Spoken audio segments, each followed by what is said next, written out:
Kemudian setelah Nabi Shallallahu Alaihi Wasallam sampai di Masjid Quba, beliau menginap di sana selama 4 hari 4 malam, dari Senin, Selasa, Rabu, Kamis. Kemudian di hari Jumat pagi, beliau Shallallahu Alaihi Wasallam berjalan dari Masjid Quba melalui jalur ini yang kita lewati ini, ya, lebih kurang melalui jalur ini menuju Masjid Nabi Sallallahu Alaihi Wasallam yang ada di belakang kita. Bismillahirrahmanirrahim. Assalamualaikum warahmatullahi wabarakatuh.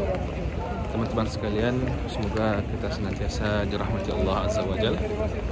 Saat ini saya bersama jemaah bin Daud Tour akan melakukan salah satu sunnah Nabi Sallallahu Alaihi Wasallam, yaitu berjalan ke Masjid Quba. Para sahabat menyebutkan bahwa Nabi Shallallahu Alaihi Wasallam dahulunya senantiasa mendatangi Masjid Quba kulla sabtin, setiap pekannya, masyian aw rakibah. Kadang-kadang beliau berjalan kaki dan kadang-kadang beliau menaiki kendaraan.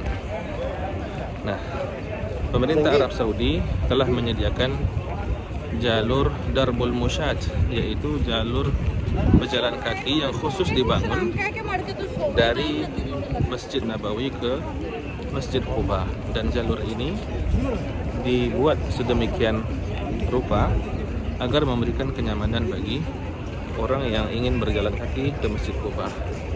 Nah, ingin tahu bagaimana kondisi jalur tersebut, bagaimana keadaannya? Silakan saksikan video ini. أشرقت الأيام وانتسبت كل الأقوام لن تجدوا بين الأعلام مثل الصديق أبي بكر مهما أشرقت الأيام وانتسبت كل الأقوام لن تجدوا بين الأعلام مثل الصديق أبي بكر. Kalau yang itu Masjid Abu Bakar. Kalau yang putih itu juga Mansur. Itu Masjid Ali. Di belakang sana sebenarnya ada namanya Masjid Umar. Ini masjid apa ini sebenarnya? Nanti ada jelas. Jadi ceritanya dulu kota Nabi Sallallahu Alaihi Wasallam itu di masjid sama pelatarannya ini sampai pagar ini semua di sini. Kalau disebut ahli sejarah kan musolayat, tanah kosong yang bukan dipakai untuk sholat ini atau sholat istisqa, atau waktu itu pernah dipakai untuk sholat Najasyi, sholat jenazah untuk Najasyi, pemimpin Ethiopia yang saat itu pernah menyelamatkan. Masya Allah, di kawasan Masjid Al-Ghammamah ini ada satu hal yang menarik, yaitu bahwa di kawasan ini terdapat banyak sekali burung merpati, ya.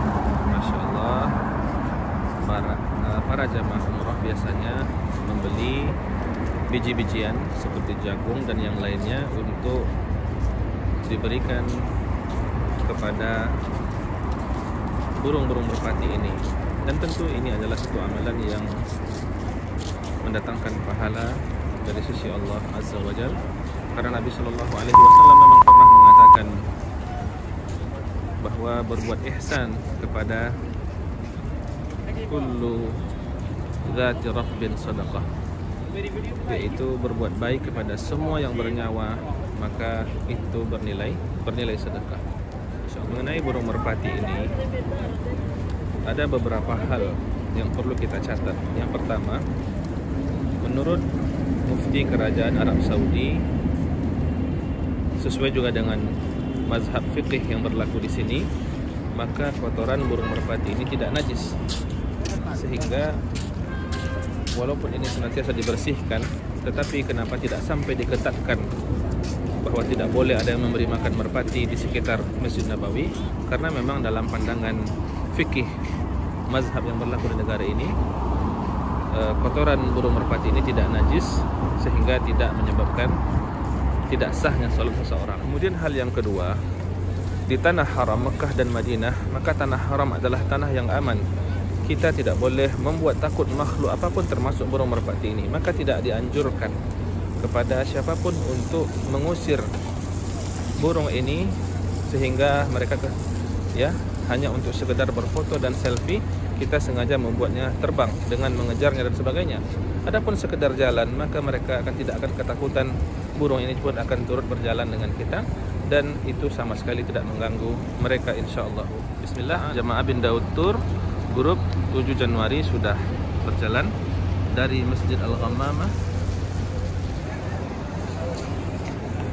langsung menuju Masjid Quba melalui jalur pejalan kaki yang biasa disebut Darbul Musyah.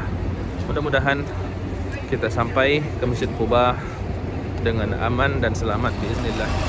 Jalur dari Masjid Ghammamah menuju Masjid Quba ini juga melewati salah satu masjid bersejarah, yaitu Masjid Umar bin Al-Khattab radhiyallahu anhu.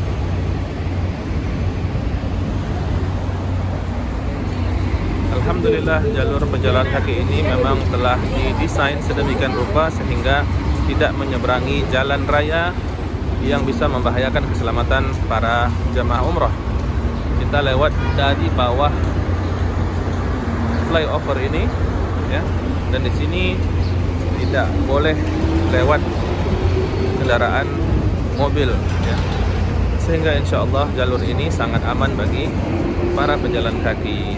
Namun kemudian juga disediakan mobil golf atau mobil listrik tersebut, yaitu bagi jamaah yang sudah keletihan sehingga tidak lagi sanggup melanjutkan perjalanan dengan berjalan kaki, maka ada pilihan untuk naik mobil golf, biayanya 20 real. Dan kemudian di sepanjang jalur dari Masjid Nabawi ke Masjid Quba ini juga disediakan tempat makan dan minum, ya, coffee shop dan tempat-tempat berbelanja. Masya Allah, tabarakallah, ya. Ini adalah suasana tempat pejalan kaki dari Masjid Nabawi ke Masjid Quba. Masya Allah, tidak ketinggalan jalur ini juga dihiasi dengan air mancur yang menambah kesejukan dari tempat ini.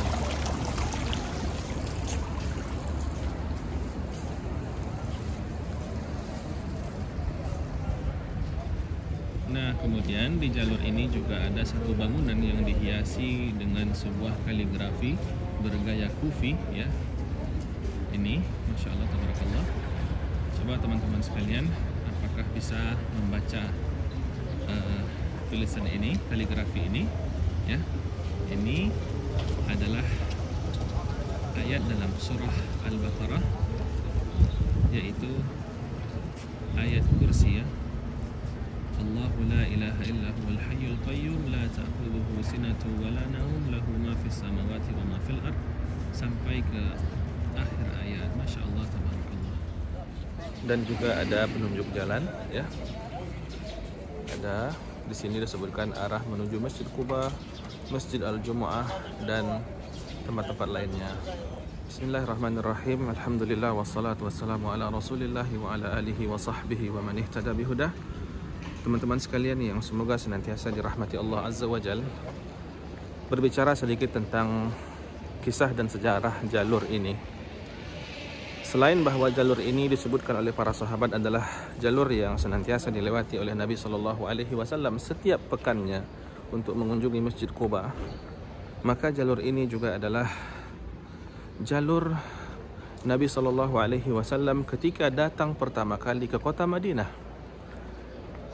Para ulama sirah menyebutkan bahawa Nabi SAW pertama kali datang ke kota Madinah yaitu pada tanggal 8 Rabi' Al-Awwal tahun 1 Hijriah. Maka beliau SAW ketika pertama sampai yaitu di daerah Quba melalui Thaniyatul Wada'.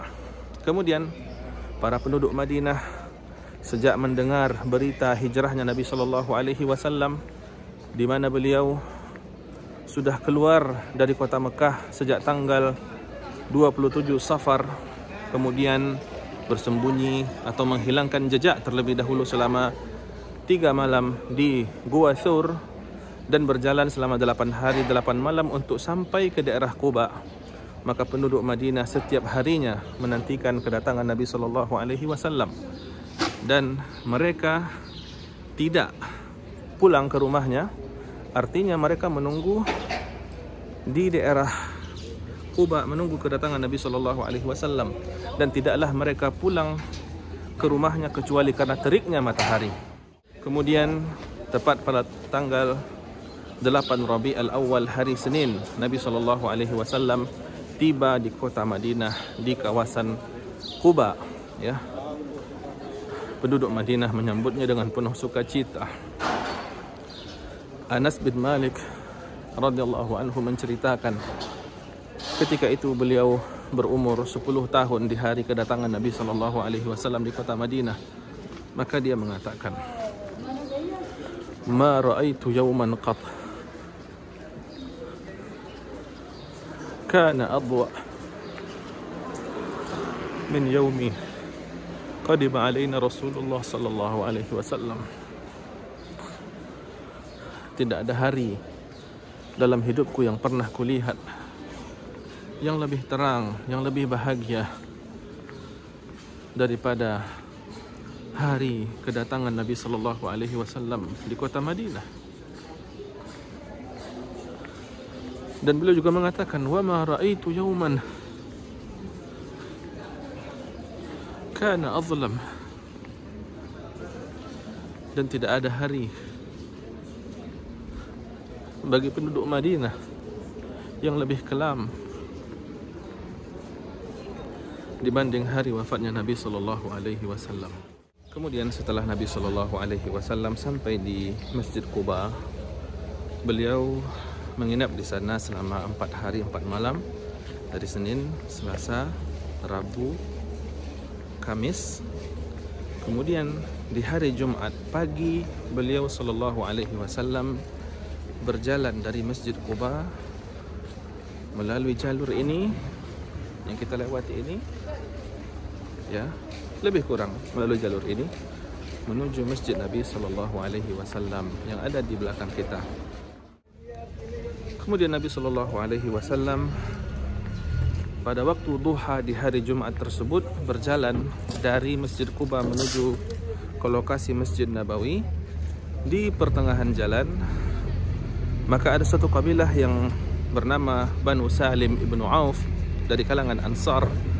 Mereka menarik unta Nabi sallallahu alaihi wasallam, memohon kepada Nabi sallallahu alaihi wasallam agar Nabi singgah di tempat mereka. Ya. Kemudian karena kebetulan sudah masuk waktu Jum'ah, maka Nabi sallallahu alaihi wasallam melakukan salat Jumat pertama kali dalam Islam, ya, di tempat tersebut, sehingga lokasi tersebut hari ini dibangun sebuah masjid yang diberi nama Masjid Al-Jumu'ah untuk mengenang sejarah salat Jumat pertama yang dilakukan oleh Nabi sallallahu alaihi wasallam. Tentu kita penasaran, lantas ketika di Mekah bagaimana sebelumnya ketika Nabi masih berada di Mekah? Maka jawabannya adalah ketika Nabi sallallahu alaihi wasallam berdakwah di kota Mekah, maka tidak pernah sekalipun dilakukan salat Jum'ah karena memang kondisinya belum memungkinkan. Di Mekah kaum muslimin tidak memiliki tempat, ya, salat atau masjid khusus sehingga bisa mendirikan salat Jumat. Dan memang secara umum syariat-syariat Islam yang kita kenal seperti puasa Ramadan, zakat, itu pada umumnya disyariatkan ketika kaum muslimin telah berada di kota Madinah, termasuk juga tahrimul khamar, pengharaman khamar dan lain sebagainya. Maka itu semua syariat yang Allah tetapkan ketika kaum muslimin sudah berada di kota Madinah. Kemudian setelah Nabi sallallahu alaihi wasallam melaksanakan salat Jumat di Masjid Bani Salim ibn Auf atau sekarang namanya Masjid Al-Jumu'ah, maka Nabi sallallahu alaihi wasallam berjalan ke arah Masjid Nabawi. Kemudian semua penduduk Madinah memohon dan meminta kepada Nabi sallallahu alaihi wasallam, setiap kabilah yang ada di sini, ya Rasulullah, turunlah di tempat kami, ya. Nabi saat itu menaiki onta yang dimiliki oleh Nabi sallallahu alaihi wasallam, ya. Dan Nabi kemudian mengatakan kepada mereka, masing-masing kabilah kemudian memegang unta Nabi, ya Rasulullah, singgahlah di tempat kami. Dan mereka menawarkan, kami adalah penduduk Madinah yang paling banyak rijalnya, yang paling luas kebunnya. Nabi SAW mengatakan kepada mereka, da'ha, biarkan unta ini berjalan, fa innaha ma'murah, karena unta ini berjalan dengan titah dari Allah Subhanahu wa taala. Itu tentu saja juga demi keadilan, agar Nabi SAW tidak dipandang pilih kasih, memilih satu kabilah atas kabilah yang lainnya, ya. Maka Nabi SAW, ya, kemudian mengatakan bahwa unta ini berjalan dengan perintah Allah Azza wa Jal. Di mana dia berhenti, maka disitulah Nabi SAW akan mendirikan masjidnya. Kemudian unta yang ditunggangi oleh Nabi SAW berhenti di sebuah tanah yang dimiliki oleh dua orang anak yatim dari kalangan Ansar yang bernama Sahal dan Suhail. Lalu kemudian Nabi SAW membeli tanah tersebut dari kedua anak yatim tersebut dan mendirikan Masjid Nabawi di lokasi tersebut. Masya Allah, kita lihat ya jamaah umrah, bahkan yang sudah kelihatan sepuh berumur juga semangat untuk menjalankan sunnah Nabi ini, yaitu berjalan kaki ke Masjid Nabawi. Dan juga disediakan banyak sekali tempat duduk untuk beristirahat di sepanjang jalur Darbul Musyah ini. Ini jemaah kita sedang beristirahat sebelum nanti melanjutkan kembali perjalanan ke Masjid Quba. Insyaallah kita kembali melanjutkan perjalanan setelah tadi beristirahat sebentar. Dan terlihat dari kejauhan di sana, maka masjid yang kelihatan menaranya itu adalah Masjid Quba. Alhamdulillah, teman-teman sekalian yang dimuliakan Allah, saat ini kita melewati jalur ini di pagi hari ya, sekitar jam 9:30. Dan kalau kita melewatinya di sore hari ba'da sholat asar misalnya, maka ada juga pengalaman yang berbeda ya. Karena di sore hari itu toko-toko itu semua udah pada buka. Kalau pagi ini cenderung rata-rata ditutup. Dan kalau di sore hari juga lampu-lampu ini ya tentu menyesuaikan lampu-lampu, Masya Allah, maka akan nyala dan memberikan keindahan suasana yang berbeda dengan di pagi hari ya. Dan biasanya penduduk lokal setempat, orang-orang Saudi, penduduk Madinah itu datang ke kawasan ini di sore hari. Tabarakallah, coba lihat ya taman-taman yang disediakan di kawasan ini, menambah keindahan dan keasrian dari kawasan ini. Masya Allah, tabarakallah. Masya Allah, tabarakallah. Ya, coba lihat ya taman-taman yang dibangun ya di kawasan ini, bersih, rapih, dan indah sekali.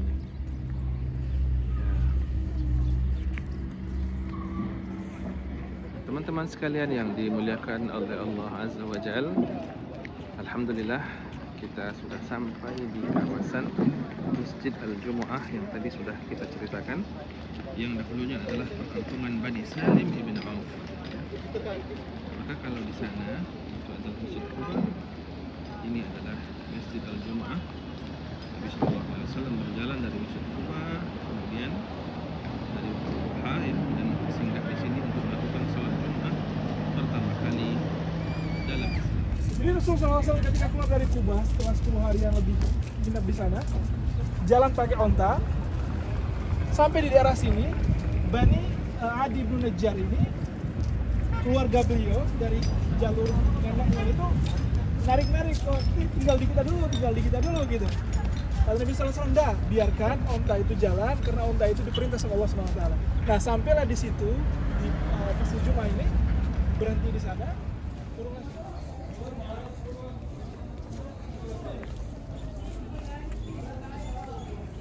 Ya teman-teman yang dirahmati Allah Azza wa Jal, ini ada tulisan menarik ya, sekalian belajar bahasa Arab. Hal ta'lam anna al-insan yastati' an yafqida waznah bishaklin asra' fa fi fasl ash-shita' tazdadu nisbatu harki as-sa'rat al-harariyah binisbah qad tasilu li 5 adhaf al-fusul al-ukhra. Artinya, apakah kamu tahu bahwa sesungguhnya manusia bisa mengurangi berat badannya lebih cepat di musim dingin, karena di musim dingin tingkat pembakaran karbo yang ada di tubuh kita itu bisa 5 kali lebih banyak dibandingkan musim yang lainnya. Maka ya, berjalan kaki dari Masjid Nabawi ke Masjid Quba, apalagi jika dilakukan di musim dingin, ini sangat cocok sekali bagi orang yang ingin diet ya. Masya Allah. Alhamdulillah teman-teman sekalian.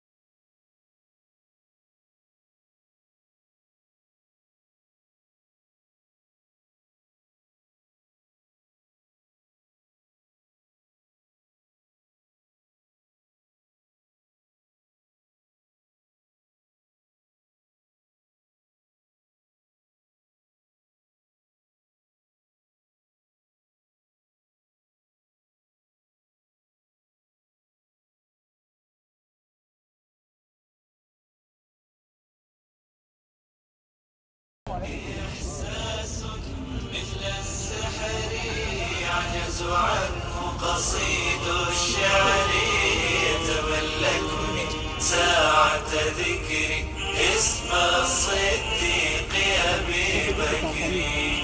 إحساس مثل السحر يعجز عنه قصيد الشعر يتملكني ساعة ذكري اسم الصديق أبي بكر.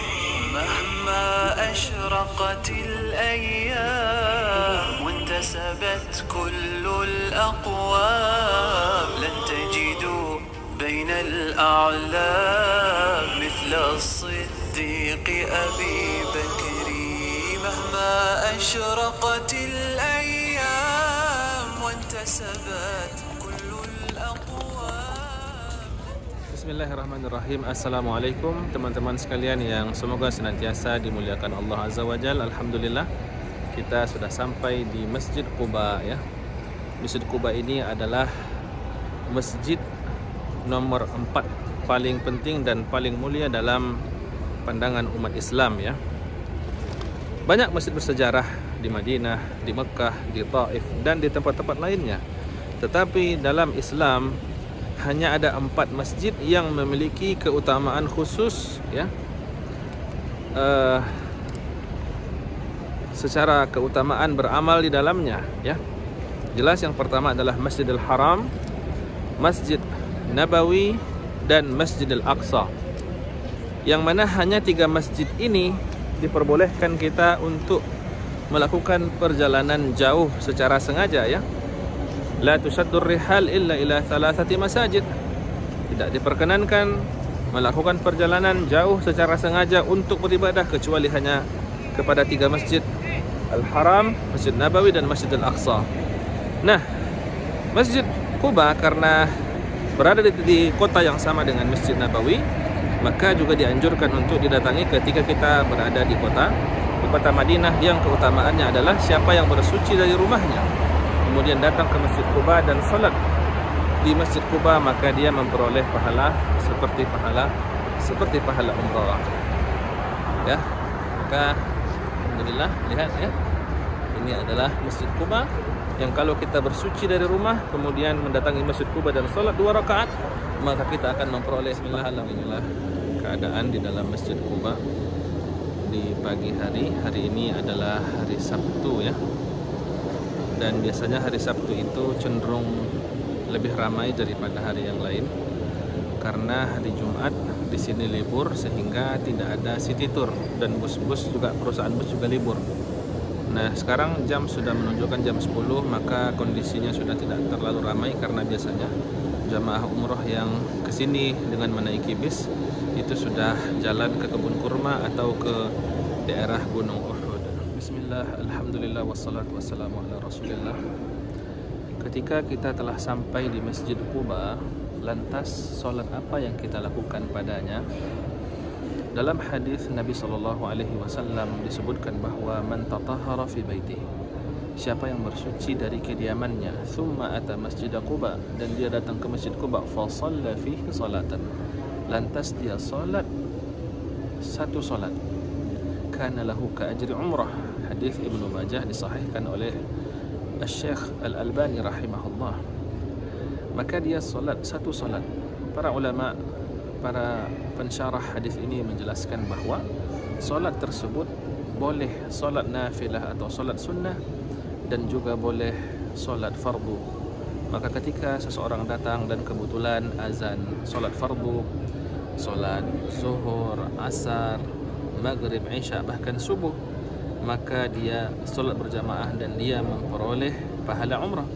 Dan jika dia datang seperti saat ini di pagi hari, maka dia bisa solat duha, dia bisa solat sunnah mutlak dan solat-solat sunnah yang lainnya, maka dia juga memperoleh pahala keutamaan seperti melakukan umrah. Alhamdulillah atas nikmat yang besar ini.